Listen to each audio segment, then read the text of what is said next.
رحم اللہ من قرأ الفاتحہ۔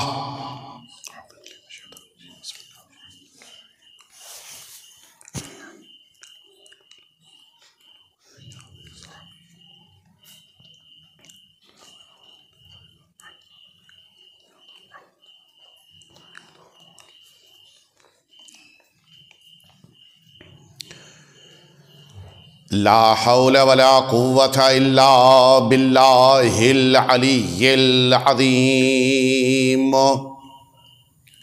حسبنا الله ونعم الوكيل، نعم المولى ونعم النصير۔ أعوذ بالله من الشيطان الرجيم، بسم اللہ الرحمن الرحیم۔ الحمد للہ الذی لا یبلغ مدحتہ القائلون ولا یحصی نعماءہ العادون ولا یؤدی حقہ المجتہدون۔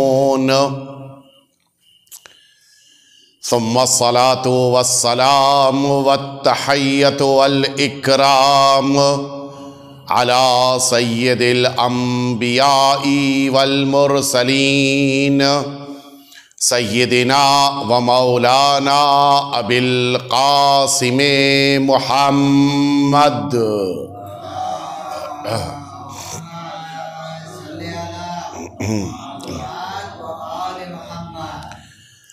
صلی اللہ علیہ وعلا اہل بیتہ الاطیبین الانجبین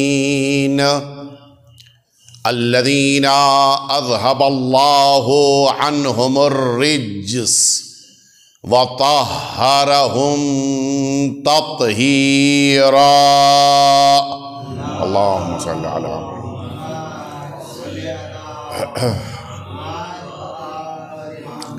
لا سیما الامام المبین بقیت اللہ فی الارضین الکہف الحسین وغیاث المضطر المستکین۔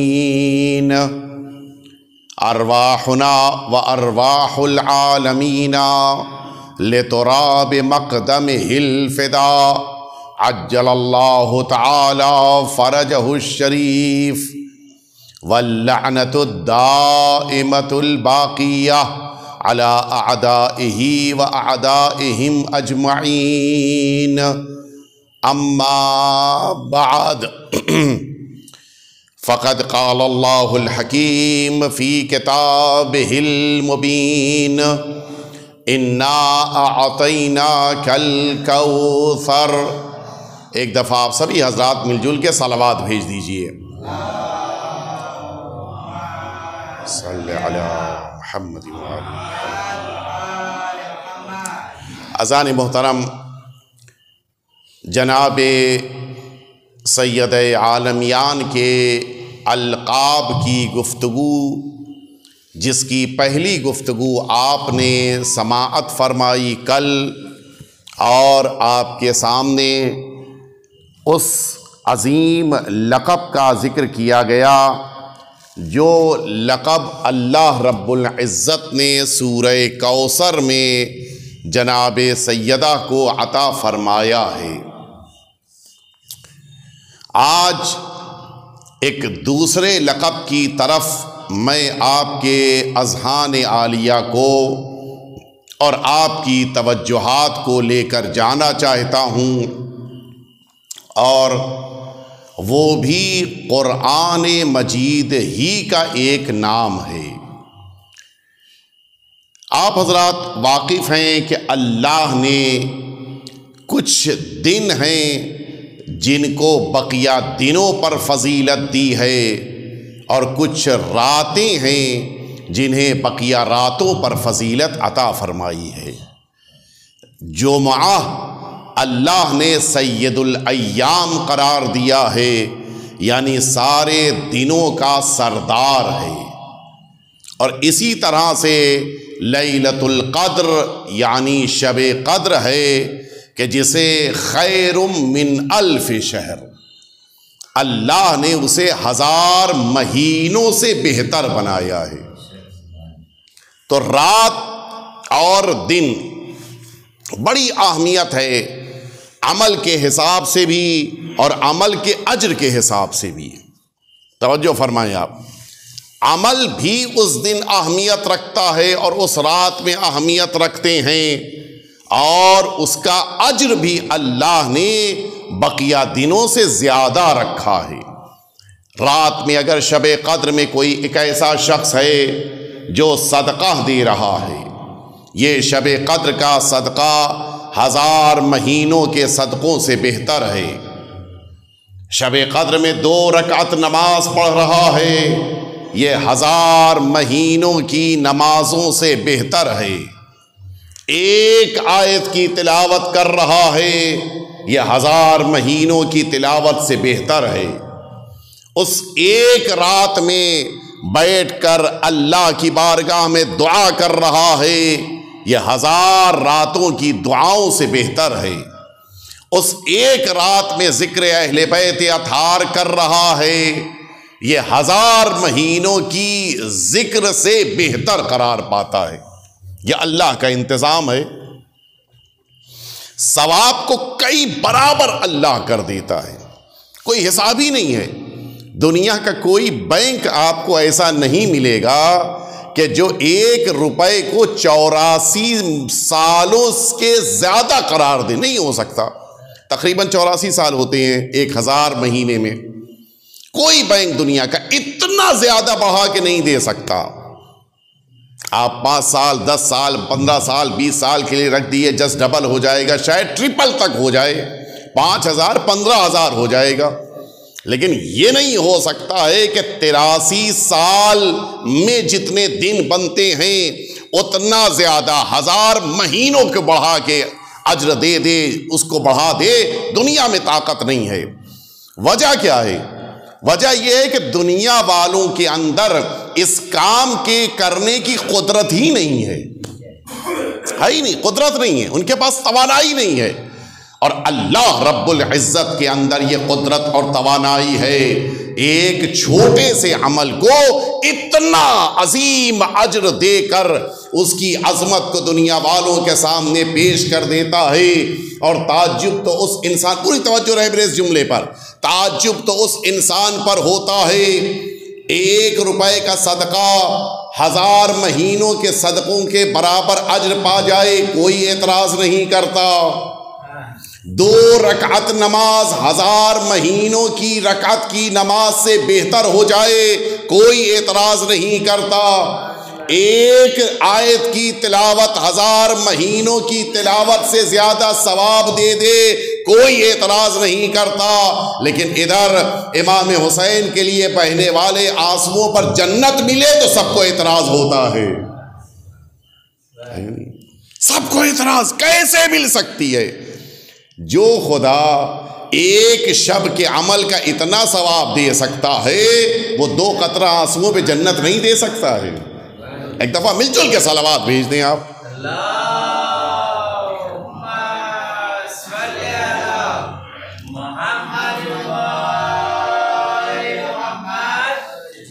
ہم لوگ ہمیشہ اپنے حساب سے ہر چیز کو دیکھتے ہیں۔ میں جب پیسہ دیتا ہوں تو دکان والا اس کے مقابل مال دیتا ہے، اور دکان والا بھی سوچتا ہے کہ جتنی رقم ملی ہے اسی کے حساب سے مال دیا جائے۔ تو ہمارا مزاج تجارتی ہو چکا ہے، ہم تجارتی مزاج والے افراد اتنے زیادہ تجارتی ہو گئے کہ ہم نے اس سے آگے بڑھ کر فکر کو اپنے لے جانے کی کوشش نہیں کی، ورنہ مال کے مقابل کسی سامان کا دینا یہ انسانی مزاج ہے، اور امام حسین کے گریے پر جنت دینا یہ الہی مزاج ہے، یہ اللہ کا مزاج ہے۔ آئیے میں آپ کو لے کر چلوں گفتگو یہاں سے شروع ہوئی ہے، آپ کے ذہن کہیں اور نہ ہو، ہمارے ساتھ ہوں۔ میں نے عرض کیا تھا کہ جناب سیدہ کا ایک لقب ہے جس کی آج مجھے گفتگو کرنی ہے۔ بات یہاں تک پہنچی، دنوں میں جمعہ کا دن ہے، راتوں میں شب قدر ہے کہ جسے اللہ نے عظمت عطا فرمائی۔ شب قدر کیا ہے؟ 5 اللہ نے اسے فضیلت عطا فرمائی ہے، اور یہی چیز بڑی اہمیت رکھتی ہے۔ قرآن مجید سورہ قدر اعلان رب العزت ہے، انا انزلناہ فی لیلۃ القدر، بے شک ہم نے اس قرآن کو شب قدر میں نازل کیا ہے۔ پہلی فضیلت توجہ فرمائی۔ اگلی فضیلت قرآن مجید کہہ رہا ہے لیلۃ القدر خیر من الف شہر، ایک رات 1000 مہینوں سے بہتر ہے۔ توجہ فرمائی۔ دوسری فضیلت، تیسری فضیلت، تنزل الملائکۃ والروح فیہا، یہ وہ رات ہے جس میں ملائکہ اور روح نازل ہوتے ہیں۔ تیسری فضیلت۔ چوتھی فضیلت قرآن مجید کہہ رہا ہے من کل امر، سارے انسانوں کے مقدرات کو لے کے آتے ہیں شب قدر میں، یعنی شب قدر میں انسان کے مقدرات لکھے جاتے ہیں۔ چوتھی فضیلت۔ پانچویں اور آخری البتہ فضیلتیں اور بھی میں قرآن کی نگاہ سے کہہ رہا ہوں۔ قرآن کی نگاہ میں پانچویں فضیلت اعلان ہوا سلام ہی حتی مطلع الفجر، رات سے لے کے طلوع فجر تک مسلسل سلامتی ہے شب قدر میں۔ یہ 5 فضیلتیں توجہ فرمائیں۔ ہمارے اور آپ کے نوے امام محمد تقی علیہ الصلوۃ والسلام، اللہم صلی علی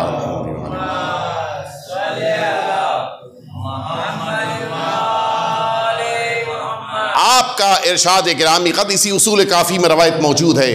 مولا فرماتے ہیں کہ خاصموا بسورۃ انا انزلناہ تفلحوا۔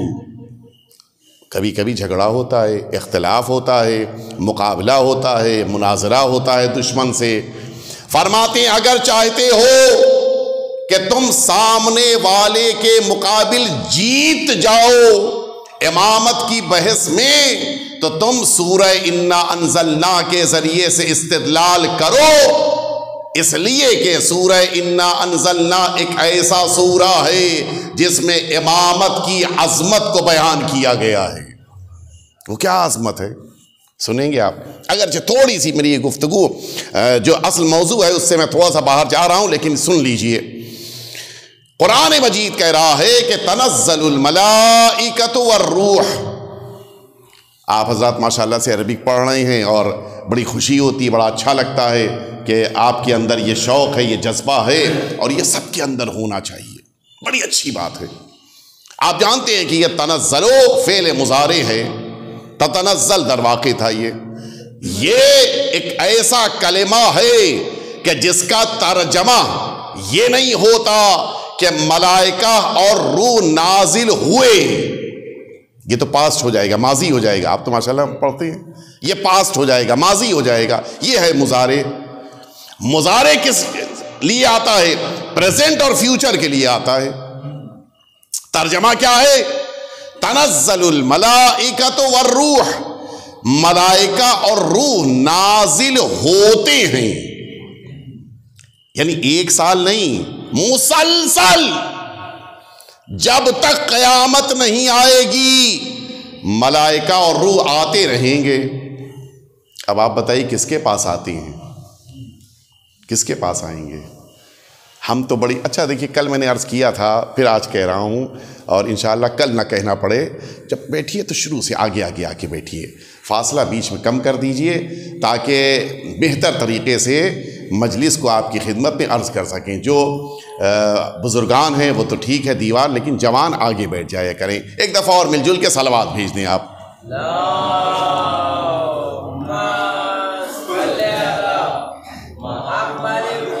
اب یہاں سے توجہ فرمائیں، ہمارے پاس بھی تو ملائکہ آتے ہیں، آتے نہیں آتے ہیں؟ بتائیے آپ، ہاں یا نہیں، کچھ تو بولیے۔ آتے ہیں نا؟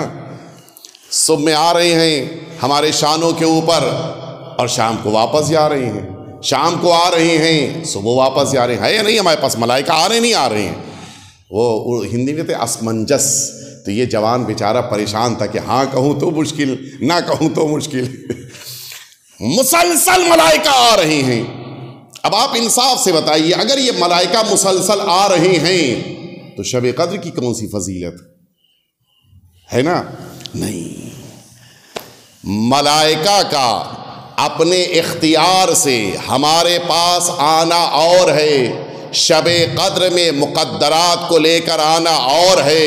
اس لیے کہ ملائکہ یوں تو صبح و شام ہمارے پاس آتے ہیں، لیکن نہ تو ہم سے پوچھ کر آتے ہیں نہ ہمیں بتا کر جاتے ہیں. خبر بھی نہیں ہوتی ہے. کوئی جو کہے ہم کو پتا چل جاتا ہے، پتا بھی نہیں ہے. آئے لکھا چلے گئے، کیا پتا کسی کو. نہ پوچھ کر آئے نہ بتا کر گئے. اب ایسی کوئی ذات تلاش کرو کہ جن کے پاس ملائکہ آئیں تو پوچھ کر واپس جائیں تو اجازت لے کر. ہے کوئی؟ ہم نے تو یہ دیکھا کہ یہ ایک ایسا گھرانہ ہے، ایک ایسا منفرد گھرانہ ہے کہ جو ملک الموت موسیٰ سے پوچھے بغیر ان کے پاس گئے تھے، وہ ملک الموت بھی دروازے پہ کھڑے ہیں. سیدہ اجازت ہو تو رسول اللہ کے پاس جائیں. ایک دفعہ مل جل کے صلوات بھیج دیں آپ.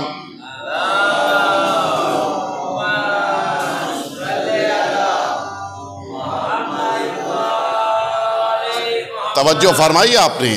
ملائکہ اس کے پاس آتے ہیں جنہیں اللہ نے روئے زمین پہ اپنی حجت، اپنا نمائندہ بنایا ہے. اور انشاءاللہ آج میرے پاس اب وقت نہیں ہے اس لیے کہ گفتگو کو مکمل کرنا ہے.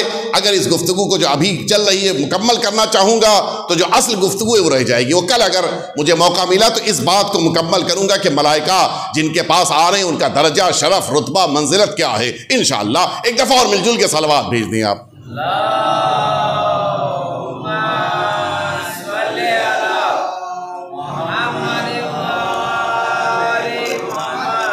بھولے تو نہیں نا آپ حضرات؟ 5 شب قدر کی فضیلت میں نے یہی بیان کیا تھا نا.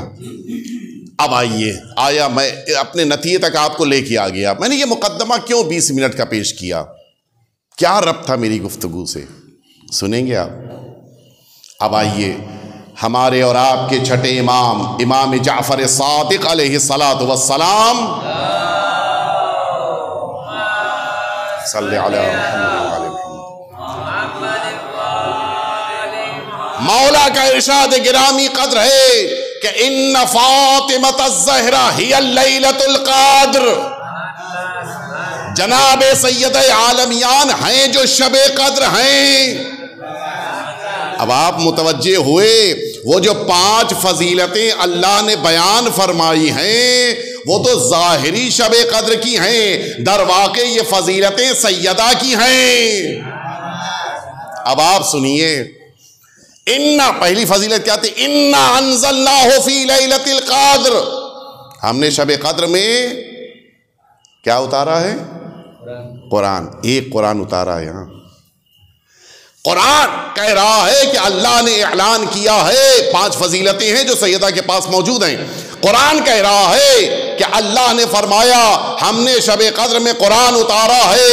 لیکن میں کہوں گا اے شب قدر تمہاری قسمت میں اللہ نے ایک قرآن اتارا ہے، تمہارے پاس ایک قرآن ہے. ذرا سیدہ کے پاس آ کر دیکھو، سیدہ کے پاس اللہ نے 11 قرآن اتارے ہیں. صلوات بیت محمد وآل محمد پہ.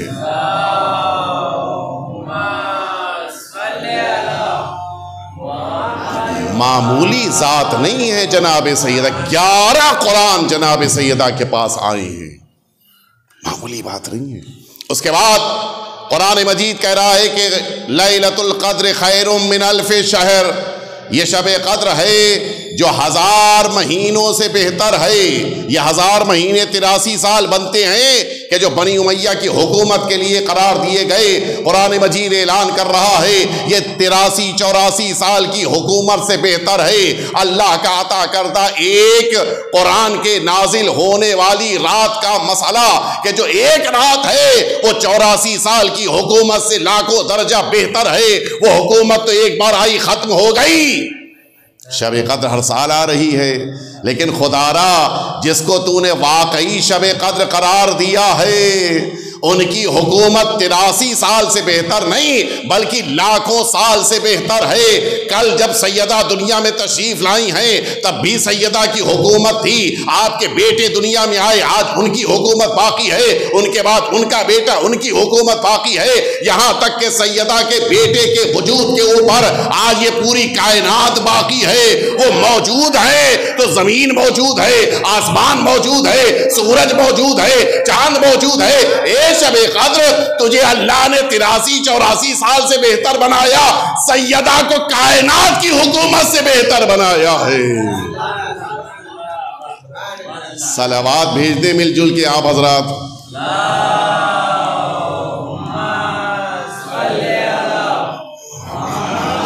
اور پھر سیدہ کی حکومت دیکھنی ہے تو آئیے آپ کو میدان محشر میں لے کے چلوں.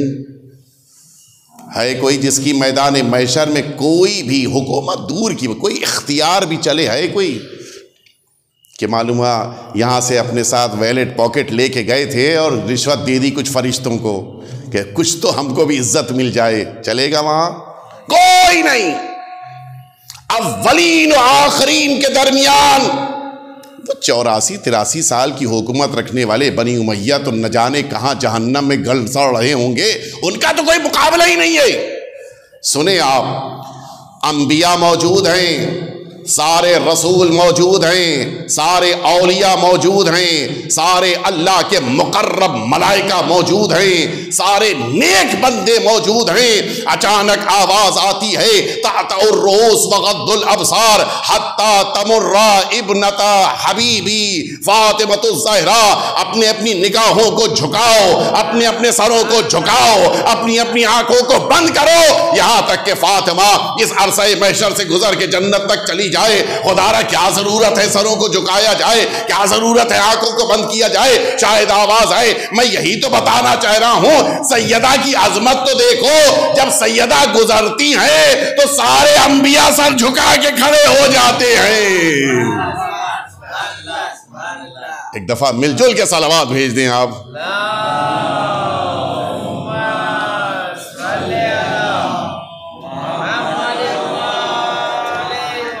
کون سیدہ کی حکومت کا مقابلہ کرے گا؟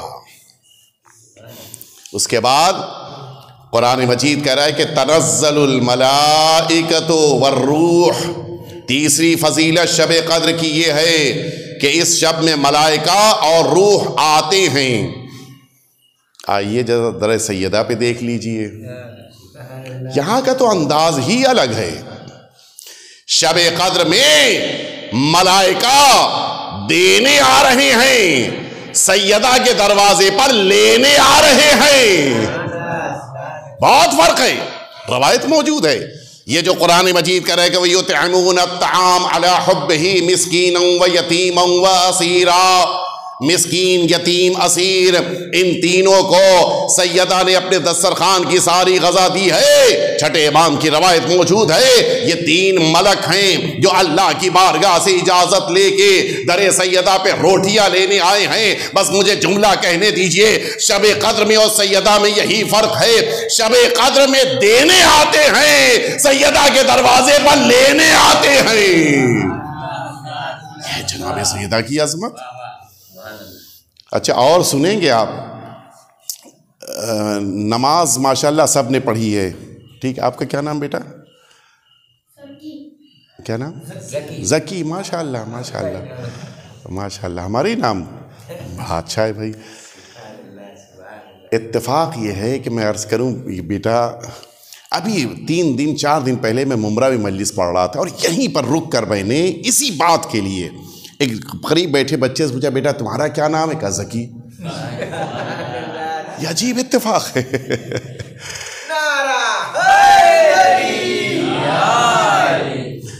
آپ نے نماز مغرب کی پڑھی؟ اچھا، جنت جانا ہے اس لیے پڑھی نا. کب جائیں گے جنت بتائیے؟ کل شام کو. اگر آپ کے والدین سن رہے ہوں گے تو پھر ہم کو یہاں بینڈ کر دیں گے کہ ہمارے بچے کو کل ہی جنت بھیج رہے ہیں، ہے نا.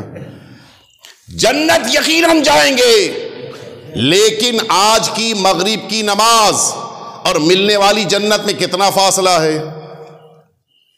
انشاءاللہ یہ بچہ اللہ طول عمر عطا کرے، انشاءاللہ 100 150 200 سال زندگی کریں، اس کے بعد دنیا سے جائیں انشاءاللہ کامیابی کے ساتھ، اہل بیت کی خوشنودی کے ساتھ. پھر برزخ کے مراحل آئیں گے، اس کے بعد کہیں میدان محشر آئے گا جہاں حساب کتاب ہوگا، جہاں کا ایک دن 70,000 سال کے برابر ہوگا. کتنے دن کھڑے ہونے ہمیں نہیں پتا ہے، ایک دن بھی اگر کھڑے ہو گئے تو 70,000 سال کے برابر ہے نا، روایت ہے نا. اب بتائیے اگر سب کچھ کلیئر ہو گیا اور اب جنت کی طرف بڑھے تو آج کی مغرب اور ملنے والی جنت میں کتنا فاصلہ ہے؟ ہزاروں سال کا ہے یا نہیں ہے؟ آئیے میں ایک شہزادی کی بارگاہ میں آپ کو لے کے چلوں.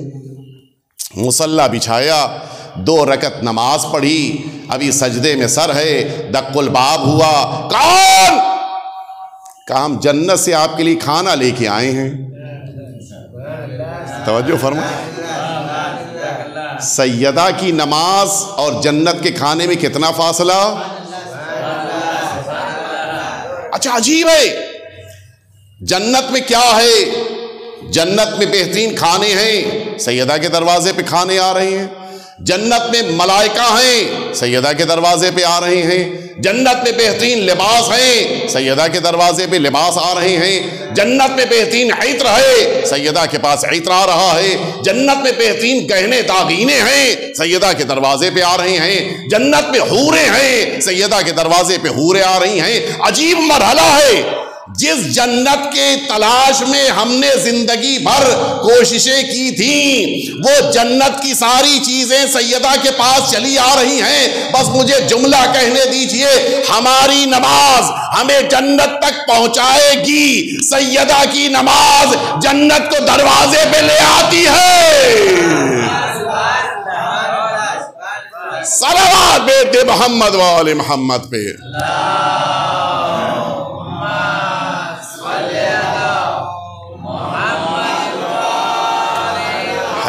ہے کوئی مقابلہ سیدہ کے در کرے کوئی تیرا مرتبہ زہرا، کیا بیاں کرے کوئی تیرا مرتبہ زہرا.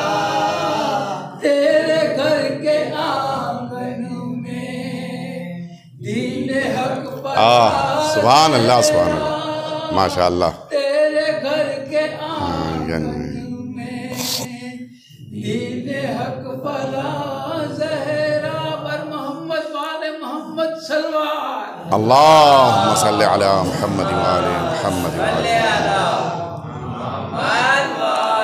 اب آپ انصاف سے بتائیے، ادھر ادھر بھاگنے کے بجائے اگر جنت چاہیے ہے تو دروازے پہ آ کے بیٹھ جاؤ، ساری جنت کی نعمتیں یہاں پہ مل جائیں گی. بس ایک شرط ہے، سنیں گے شرط کیا ہے؟ جب جنت کا کھانا آیا اور دسترخوان بچھا، روایت میں دسترخوان بچھا، حضور اکرم آ چکے تھے، آپ نے بھی اس دسترخوان پہ بیٹھ کے کھایا. لیکن آپ کے کھانے میں کون سا کمال ہے؟ امیر المؤمنین نے اس دسترخوان پہ بیٹھ کے کھایا، امیر المؤمنین کے دسترخوان پہ کھا لینے میں کون سا کمال؟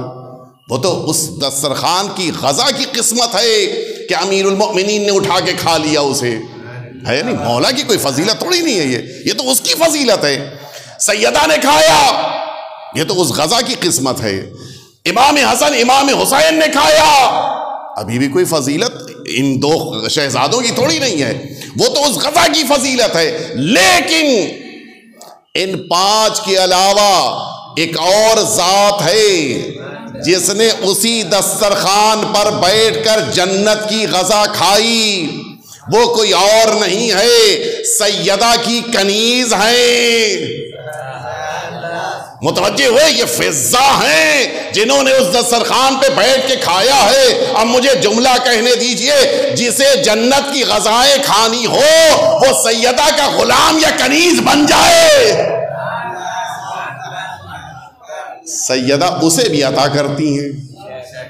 اور جو جتنا زیادہ سیدہ کی کنیزی اور غلامی میں خود کو مصروف کرے گا، سیدہ اتنا ہی عطا کریں گی۔ توجہ فرمائی، سیدہ کی عطا میں کمی نہیں ہے۔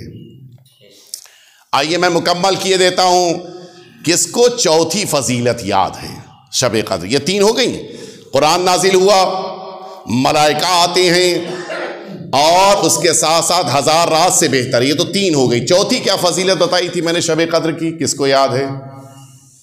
من کل امر، یعنی اللہ کی طرف سے سارے مقدرات شب قدر میں معین ہوتے ہیں۔ تفرق فیہا کل امر حکیم، قرآن مجید کہہ رہا ہے سورہ دخان میں، سارے مقدرات ہیں شب قدر میں معین ہوتے ہیں۔ اور در سیدہ کی کیا خاصیت ہے سنیں گے آپ نے دیکھا ہوگا کبھی کبھی ایسا ہوتا ہے کہ ایک ماں کے 2 بچے، ایک ماشاءاللہ سے بڑا تیز، جینیس، ذہین، پڑھائی میں اچھا، دلچسپی لینے والا، نتیجہ یہ ہوا کہ ایک دن پڑھ لکھ کے کامیاب ہوا، جج بن گیا، اور ایک 5th کلاس سے آگے ہی نہیں پڑھ پایا۔ ہم لوگ کہتے تھے اپنی کلاس میں، اپنے ساتھیوں سے مذاق میں، ہم لوگ جب اسٹوڈنٹ تھے کہتے تھے کہ یا کلاس کے ساتھیوں کے وفادار بنو یا کلاس کے وفادار بنو۔ کچھ لوگ ساتھیوں کے وفادار نہیں، کلاس کے وفادار ہو جاتی ہیں۔ ریپیٹر، اسی کلاس میں بیٹھ رہے ہیں 2 بار 3 بار، یہ کلاس کے وفادار ہیں۔ یہ 5th کلاس میں ہی رہ گیا۔ اب نتیجہ یہ ہوا کہ کہیں چوراہے کے اوپر بیٹھ کے دھنیا پودینہ بیچ رہا ہے، جانتے نہیں دھنیا پودینہ، ساگ سبزی بیچ رہا ہے۔ کہاں تو وہ جج اور کہاں یہ دھنیا پودینہ بیچنے والا، دونوں میں ایک ہی ماں کی اولاد ہیں۔ اب اگر کسی موقع پر اس ماں کو اپنی بات کو محکم بنانا ہو اور قسم کھانی ہو، اپنے کس بیٹے کی قسم کھائے گی؟ دھنیے والے کی یا جج کی؟ کیوں؟ ہمیشہ ابھرتے ہوئے ترقی کرنے والے کی قسم کھائی جاتی ہے، گرنے والے تنزلی کرنے والے کی قسم نہیں کھائی جاتی ہے نا؟ اب آئیے میں آپ کو لے کے چلوں، اگر یہ قانون ہے تو اللہ سے بہتر کون جانتا ہے؟ ستارہ آسمان پہ جب چمکتا ہے تو یہ اس کی بلندی ہے، اور ٹوٹ کے گر پڑا یہ تنزلی ہے۔ اگر اللہ کو قسم کھانی ہے تو کس ستارے کی قسم کھائے گا؟ آسمان پہ چمکنے والے کی یا ٹوٹ کے گر پڑنے والے کی؟ ہونا تو یہی چاہیے، قانون یہ کہتا ہے کہ جج کی قسم، یعنی ٹمٹماتے چمکتے آسمان کی ستارے کی قسم کھائیں۔ لیکن قرآن کیا کہہ رہا ہے؟ وَالنَّجْمِ إِذَا هَوَىٰ، قسم ہے اس ستارے کی جو ٹوٹ گیا۔ یہ کیا ہوا؟ یہ تو دھنیے والی مثال ہو گئی۔ خدا را یہ ٹوٹے ہوئے ستارے کی قسم کیوں کھائی؟ اتنے ستارے ٹمٹما رہے تھے، ان میں سے کسی کی قسم کھا لی ہوتی، لیکن کیوں اس ستارے کی قسم کھائی جو ٹوٹ رہا ہے، جو تنزلی کی طرف جا رہا ہے، جو پستی کی طرف جا رہا ہے، جو گر رہا ہے؟ شاید آواز آئے کہ نادان، بس یہی نہ دیکھو کہ وہ ستارہ ٹوٹا ہے، یہ بھی تو دیکھو کہ ٹوٹ کے گیا کہاں ہے۔ متوجہ ہوئے؟ ستارہ ٹوٹ جائے تو پستی کی طرف جا رہا ہے، لیکن اگر ٹوٹ کے سیدہ کے دروازے پہ آ جائے تو پھر وہ آسمان میں چمکتے ہوئے ستاروں سے زیادہ قیمتی ہو جاتا ہے، اس لیے کہ پھر اللہ اس کی قسم کھاتا ہے۔ اب آئیے میں آپ کو لے کے چلوں، بات آ گئی ہے تو یہ بھی سن لیجئے۔ ہمارا جوان، پتہ نہیں آپ کے، خدا کرے کہ انشاءاللہ پالیتانہ میں ایسا نہ ہو، ہمارے بامبے میں ایک مسئلہ ہے۔ وہ مسئلہ کیا ہے؟ اردو زبان کے نیوز پیپرز میں اب یہ ختم ہو گیا ہے، شاید آپ کے گجراتی میں ہو، انگلش زبان میں ہے، ٹائمز آف انڈیا اٹھا کے دیکھ لیے، جتنے بھی انگریزی کے اخبار ہیں ابھی بھی اس میں ہے۔ صبح صبح اس جوان نے اخبار خریدا اور اپنے گھر میں آیا لے کے، وہ جلدی جلدی، اس کو پہلی خبر سے مطلب نہیں ہے کہ پہلی لائن میں کیا لکھا ہے، سیکنڈ پیج پہ کیا لکھا ہے، تھرڈ پیج پہ کیا لکھا ہے، وہ ایک ایک صفحے کو الٹتا ہوا جلدی جلدی وہ آخری پیج کے پاس آیا، اور اب اس پیج پر وہ جو اسٹارز کی زبان لکھی ہوئی ہے، سمجھ گئے نہیں، ستاروں کی باتیں، اس کو اس نے کھولا، اور اب اس نے اپنا ستارہ، اس کو پتا ہے کہ ہم ان 12 میں سے میرا کون سا ستارہ ہے، اب اپنے ستارے کو اس نے ڈھونڈا، اور اب اس کی بنا پہ اس نے سوچنا شروع کیا۔ اس نیوز پیپر میں لکھا ہے کہ مثلاً تمہارا اسکورپیو ہے، اب اس کی بنا پہ آج اگر پیسہ لگاؤ گے تو فائدہ ہوگا، جلدی سے وہ تیار ہو کے چلا کہ آج پیسہ لگاؤں گا اس لیے کہ ستارے نے کہہ دیا ہے مجھے فائدہ ہوگا، اور اگر یہ لکھا ہوا ہے آج دن اچھا نہیں ہے تمہارے لیے، پیسہ نہ لگانا، وہ کپڑے پہن چکا تھا لیکن اتار کے گھر میں بیٹھ گیا اس لیے کہ آج دن اچھا نہیں ہے، پیسہ لگانا ٹھیک نہیں ہے۔ ہوتا ہے نہیں ہوتا؟ یہ ہے نا، اسلام میں حرام ہے، اسلام میں ستاروں سے اپنی قسمت کا پوچھنا حرام ہے، مکروہ نہیں ہے، منع نہیں، حرام ہے۔ ہاں، اسلام نے بالکل حرام کہا ہے۔ تنجیم یعنی یہ ستارہ، آسٹرولوجی کے ذریعے سے اپنے دن کے حالات کو دریافت کرنا، اس پر بھروسہ کرنا اسلام کی نگاہ میں حرام ہے۔ اور صرف وہی نہیں، آسٹرولوجی بھی حرام ہے، پامسٹری بھی حرام ہے۔ یہ جو ہاتھ کی لکیروں کے ذریعے بتایا جاتا ہے نا کہ انسان کی قسمت کیسی ہے، یہ بھی حرام ہے۔ بات چل رہی ہے ستاروں کی، آسٹرولوجی کی، بس میں نتیجے تک آپ کو لے کے آ گیا۔ اب یہ جملہ آپ کے ذہنوں کے حوالے کر رہا ہوں، سنیں آپ۔ آج کا جوان صبح میں اٹھ کر اپنی قسمت ستاروں میں تلاش کرتا ہے، جبکہ اس نادان کو نہیں پتا ہے ستارہ قسمت نہیں بدلتا ہے، ورنہ یہ ستارہ اپنی قسمت لینے کے لیے در سیدہ پہ نہ آتا۔ اب اگر قسمت چاہیے ہے تو ستاروں سے نہیں، سیدہ سے پوچھو۔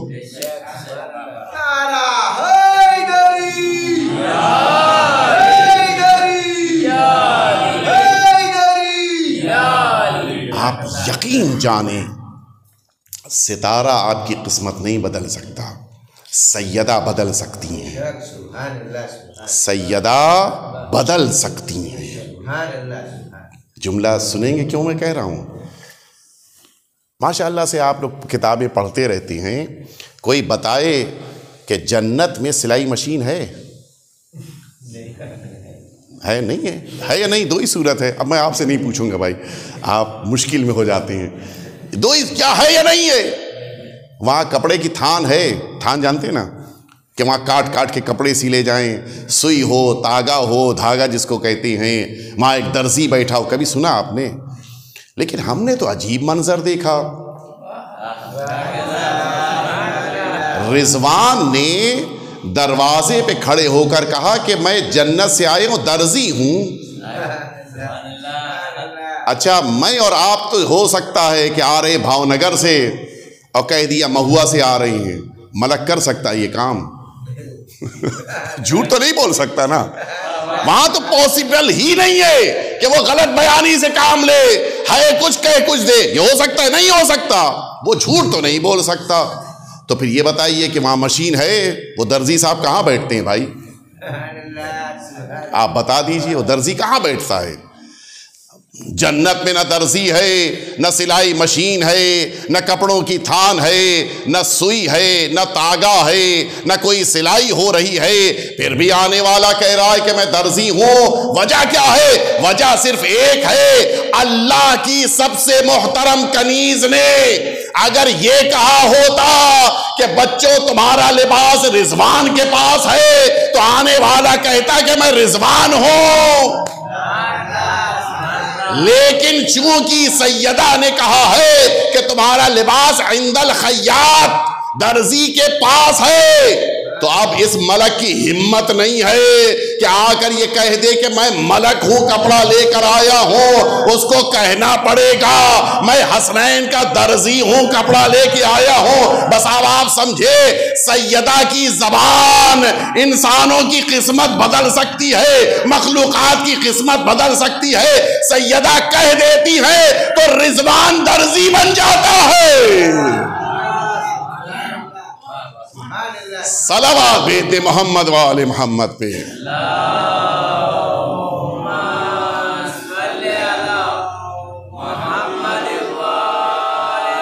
پہچانا آپ نے سیدہ کی زبان کی تاثیر. یہ ہے عظمت سیدہ کی. جسے قسمت چاہیے ہے سیدہ سے آ کر لے. ان فاطمۃ الزہراء ہی لیلۃ القدر. سیدہ شب قدر ہیں. متوجہ ہوئے؟ ایک پانچویں خاصیت شب قدر کی ہے جو رہ گئی. اب آج وقت نہیں بچا ہے, انشاءاللہ کسی موقع پہ عرض کروں گا. توجہ فرمائی, شاید کسی کو یاد ہو. پانچویں کیا خاصیت تھی, کسی کو یاد ہے؟ سلامتی. وہ انشاءاللہ عرض کروں گا. آپ توجہ البتہ وقت نہیں, اس لیے نہیں عرض کر رہا ہوں, ذہن میں ہے میرے, لیکن اب وقت نہیں بچا ہے. حقیقت یہ ہے کہ سیدہ چاہیں تو انسان جہنم سے نکل کے جنت میں آ جائے. سیدہ اگر چاہیں, اور اگر سیدہ کا ارادہ ہو جائے ساری امت کہتی رہے کہ وہ جنتی ہے, وہ جہنم ہی میں جائے گا.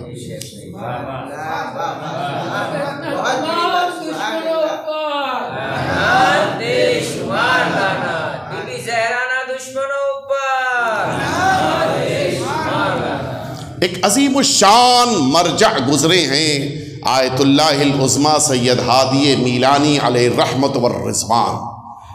بہت جلیل القدر مجتہد تھے, مرجع تھے, اور اسی لیے ہماری ذمہ داریوں میں ہے کہ ہم مجتہدین اور مراجع سے اٹیچ رہیں.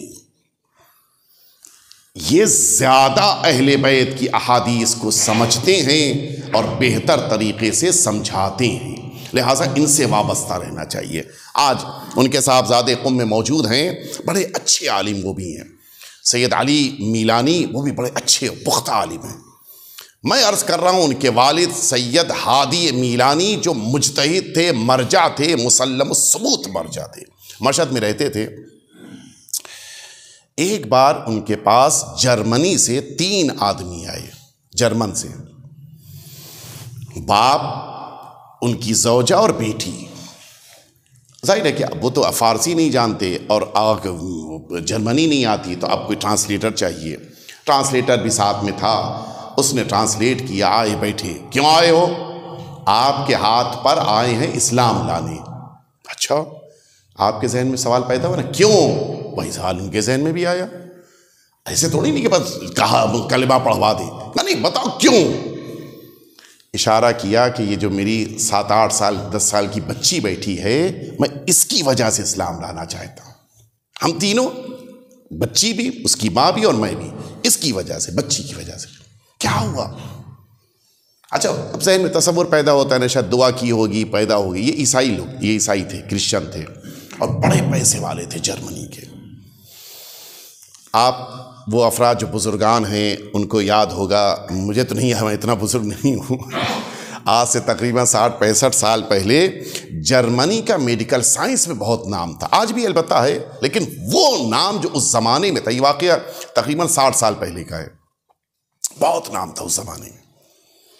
جرمنی لوگ جاتے تھے علاج کرانے کے لیے, جیسے آج ہے نا لندن جا رہے ہیں, امریکہ, اس زمانے میں جرمن جاتے تھے, بہت مشہور تھا وہاں کا علاج. کافی ایکسپرٹس تھے, ڈاکٹرز کافی پیش رفتہ تھے وہاں کے. کہتا ہے کہ میری یہی بچی, اب آپ سنیں یہاں سے, واقعی سیدہ کی عظمت کو سلام کریں, اور اس واقعے کو سننے کے بعد آپ اگر سجدہ شکر نہ بھی کریں, اللہ کی بارگاہ میں ضرور زبان سے شکر بجا لائیے گا کہ سیدہ کی معرفت اللہ نے آپ کو دی ہے. وہ آیا تھا جرمن سے سیدہ کی بنا پہ.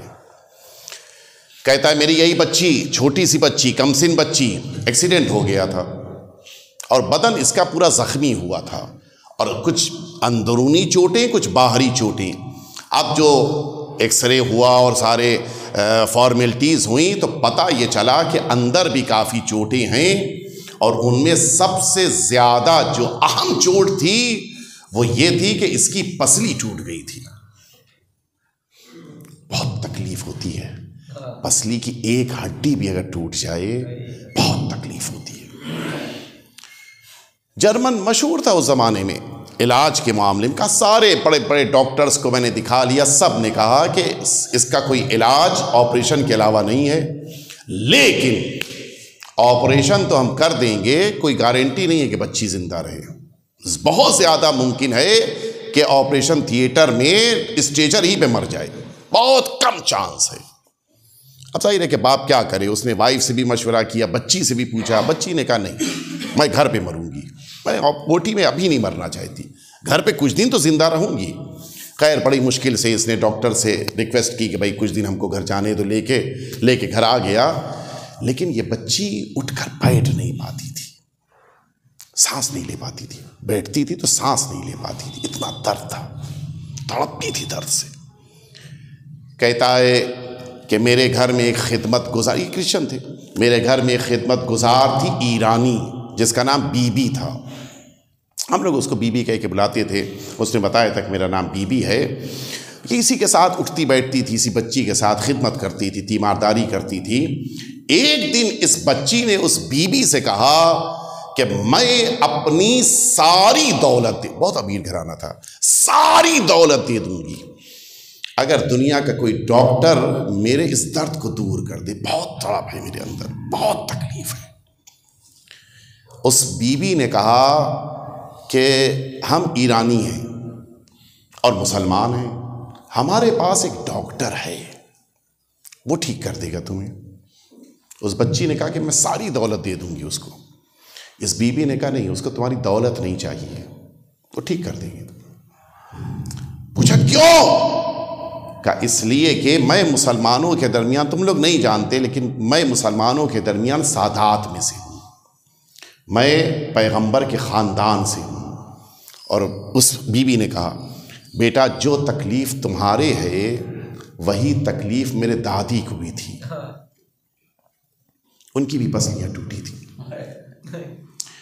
بس میں جو جملہ تمہیں کہہ رہی ہوں، سکھا رہی ہوں، اس جملے کو تم دہراؤ اور تم یقین جانو تمہیں وہ جن کا میں ذکر کر رہی ہوں ڈاکٹر کو وہ شفا دے دیں گے۔ اچھا ایسے موقع کے اوپر انسان پھر سوچتا ہے کہ چلو ٹھیک ہے، کچھ نہ صحیح کم از کم زبان پہ ان جملے کہنے میں کیا نقصان ہے۔ اس نے سکھایا کہ کہو کہ اے فاطمہ زہرا، آپ کو آپ کی ٹوٹی پسلیوں کا واسطہ ہے۔ جرمنی زبان میں اس بچی نے کہنا شروع کیا۔ اچھا اندر سے جب انسان رو کر چیخ کر تڑپ کر آواز دیتا ہے، کہ عجیب درد تھا اس میری بیٹی کی آواز میں۔ میں نے دیکھا کہ وہ بی بی بھی اٹھ کر کونے میں جا کر بیٹھ گئی اور وہ بھی کہہ رہی تھی کہ سیدہ دادی میں اس بچی کو آپ کے دروازے پہ لائی ہوں، میری عزت رکھ لیجئے گا، اسے شفا دے دیجئے۔ کہتا ہے میں بھی اٹھ کے اپنے کمرے میں آ گیا، جو جملہ اس نے بتایا تھا بی بی نے میں بھی اسے دہرانے لگا کہ اے فاطمہ زہرا، آپ کو ٹوٹی ہوئی پسلیوں کا واسطہ ہے، میری بچی کو شفا دے دیجئے۔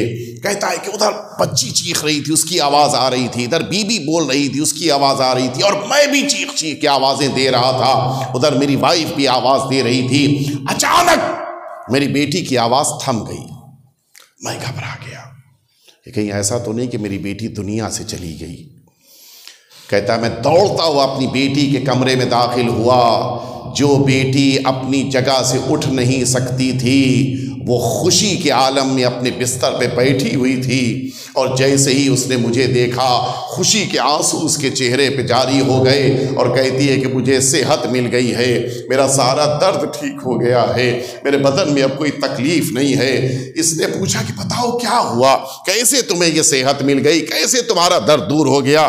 کہتی ہے کہ مجھے جو بی بی نے جملہ بتایا تھا میں اسی کو دہرائے جا رہی تھی، میرا عالم یہ تھا کہ میری آنکھیں بند تھی اور بس یہی جملہ جملہ، اے فاطمہ زہرا آپ کو ٹوٹی ہوئی پسلیوں کا واسطہ ہے، مجھے صحت دے دیجئے۔ کہتی ہے کہ اچانک مجھے ایسا محسوس ہوا کہ میرے کمرے میں کوئی اور بھی موجود ہے۔ اب جو میں نے گھبرا کے آنکھوں کو کھولا، میں نے دیکھا کہ ایک معظمہ، ایک لیڈی، ایک خاتون ہے جو میرے حجرے میں موجود ہیں، اور میں نے اب جو ان کی طرف دیکھا گھبرا کے پوچھا کہ آپ کون ہیں؟ آپ تو میرے گھر میں نہیں تھی۔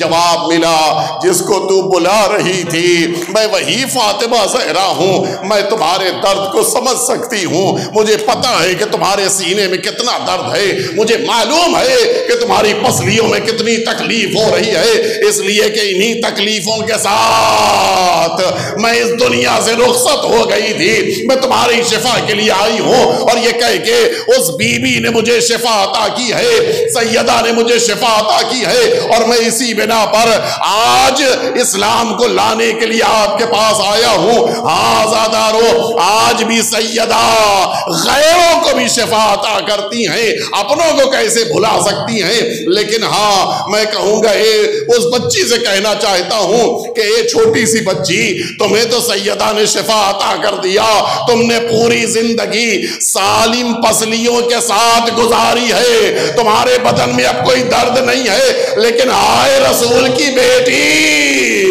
انہی سارے زخموں کے ساتھ رسول کی بیٹی اس دنیا سے رخصت ہو گئی۔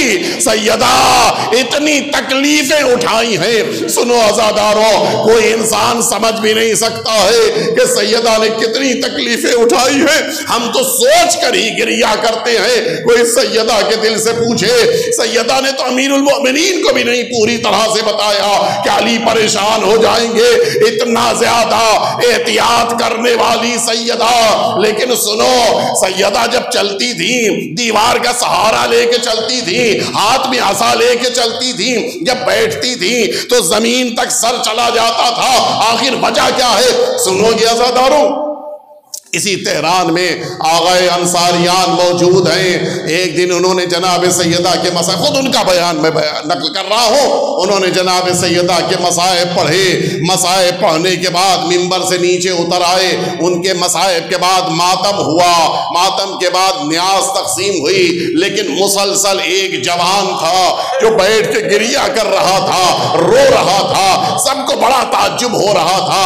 اس کو لے کے آغائے انصاریان کے پاس آئے کہ آغا آپ کی مجلس کے بعد سے یہ مسلسل رو رہا ہے، اس کو قرار نہیں آ رہا ہے۔ آغائے انصاریان نے پوچھا، بتاؤ تمہارے رونے کی وجہ کیا ہے؟ سنو گے عزادارو، وہ جوان کہتا ہے کہ آغا آپ کو نہیں پتا ہے، میں ہڈیوں کا ڈاکٹر ہوں، اور میں جانتا ہوں کہ جس کی پسلی کی ہڈی ٹوٹ جاتی ہے پھر اس کے لیے سانس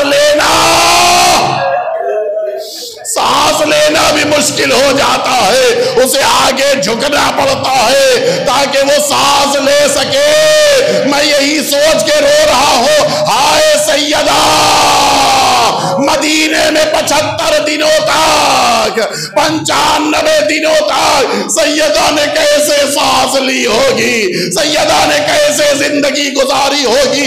یہی وجہ ہے سیدہ دیوار کا سہارا لے کے جھک کے چلتی تھی تاکہ علی کو پتہ نہ چل جائے کہ سیدہ پہ کیا مصیبتوں کے پہاڑ ٹوٹے ہیں۔ لیکن ایک جملہ کہنے کو دل چاہتا ہے، اے سیدہ، آپ ان مصیبتوں کے ساتھ اس دنیا سے رخصت ہو گئی، پتہ تو تب چلا جب امیر المؤمنین نے غسل دیا، اور غسل کے موقع پر انا للہ کہا۔ اے آقا، یہ انا للہ کہنے کی وجہ کیا ہے؟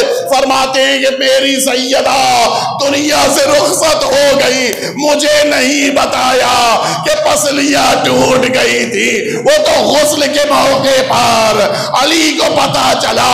ہائے صابرہ سیدہ، اپنے زخموں کے ساتھ رسول کی بیٹی دنیا سے رخصت ہو گئی۔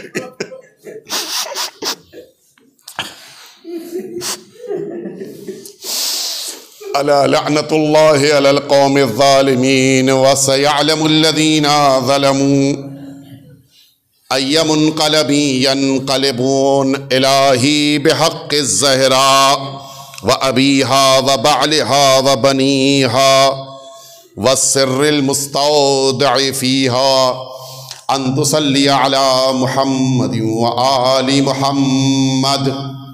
پروردگار ہم سب کے آقا اور مولا کے ظہور میں تعجیل فرما۔ پروردگار جناب سیدہ کے دشمنوں پہ، ظالموں پہ اپنا شدید عذاب نازل فرما۔ پروردگار جنت البقیع کو ویران کرنے والی قوم پہ بھی اپنا عذاب نازل فرما، جنت البقیع کو آباد فرما، جناب سیدہ کی قبر مبارک کی زیارت نصیب فرما، اور میدان محشر میں سیدہ کی شفاعت شامل حال فرما۔ پروردگار جو مؤمنین اور مؤمنات بیمار ہیں، بالخصوص جنہوں نے دعاؤں کے لیے کہا ہے، جناب سیدہ کے صدقے میں ان تمام بیماروں کو شفا عطا فرما۔ پروردگار جناب سیدہ کی مجلس منعقد کرنے والے ان تمام مؤمنین کی توفیقات میں اضافہ فرما۔